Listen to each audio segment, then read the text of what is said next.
welcome to my YouTube channel where I simplify tech and simplify the web. In this video, I'll be showing you what React portals are in React and how they can be useful and also how to use them in React. I have this very simple project built with Create React app, and you can see I have two components here. I have the modal component and I have the app component. So I'm not using this component for now, but this is the app component. This has a div of a class container and it has a h1 tag with React portals text.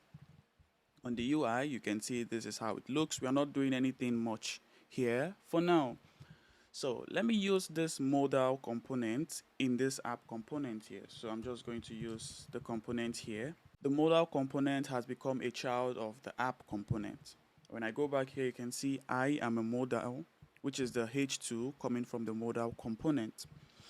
Now let's check the DOM. Let me show you something in the DOM. This is the DOM, and this is the div with the ID of root, and this is the div with the class of container, which is the app component. And when you open, you can see the h1 React portals, and you can see the h2, which is coming from the modal component. As you can see here, the modal component is a child of the app component. What if we didn't want the h2 to be a child of the app component of this div class container? In the code, we want to put the modal component here as a child of the app component. So to React, the app component is the parent of the modal component, but in the DOM, we want the child component to be somewhere else. What if we wanted to achieve that?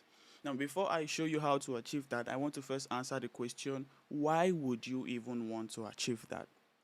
And let me show you why. You can see this div has a class of container here. Let's say I go to this place here and I put display none. When I go back to the UI, you can see that because this container class has a display none styling, the child h1 is invisible and h2 is invisible because they are children and they are affected.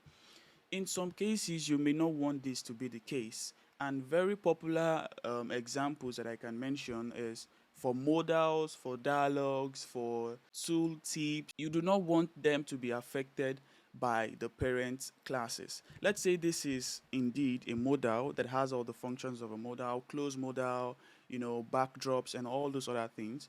You do not want this to be affected by the parent because of course you have to put the component somewhere, and that is why you are putting the component here as a child of the app component. You can put it here, you can put it in other places.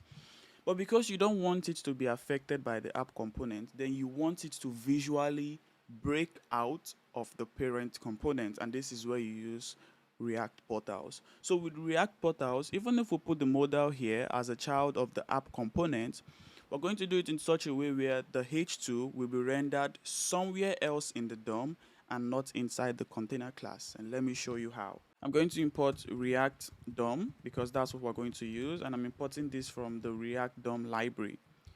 So down here in this modal component, what I'm going to do now is use React DOM, and this has the create portal method, and this method accepts two arguments. The first argument it accepts is the element or the component itself, and then the second argument it accepts is the place you want to put it on the DOM. So what you're saying here is I don't want this to be a child of the app component in the DOM. I want this to be a child component of a different DOM node. So you have to put a different DOM node here. You can use document.querySelector to target a particular DOM node, maybe a class or maybe an ID. You can target different DOM nodes, but one common use case is to use document.body, which would append this to the body node. When you go back to the UI and you refresh, you can see now that here, this div has a class of container and it is directly in the root here, but you can see this modal here is a direct child of the body. Let me close this. You can see this is a direct child of the body element. So you can see that even as the div has a class of container and the h1 is currently hidden, the h2 is not affected by this class. So now the h2 can apply its own class. So I can go back here, .modal border 1 pixel solid yellow, and I go back to the UI, you can see this is yellow. But if I remove this display none, you can see that the app component is back.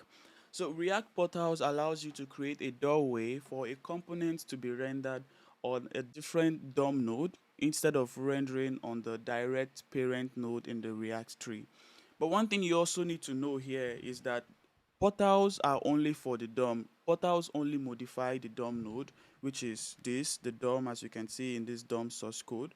But in the React tree, the app component is still a parent of the modal component. So things like event bubbling, context, you can still pass context data from this app components to the modal and other forms of events. So to React, modal is a child of app, but to the DOM, the modal is a child of the body, and the app component does not have the modal in it. If you found this very helpful and you now understand what React portals are, kindly like, kindly share, and also subscribe to see more videos.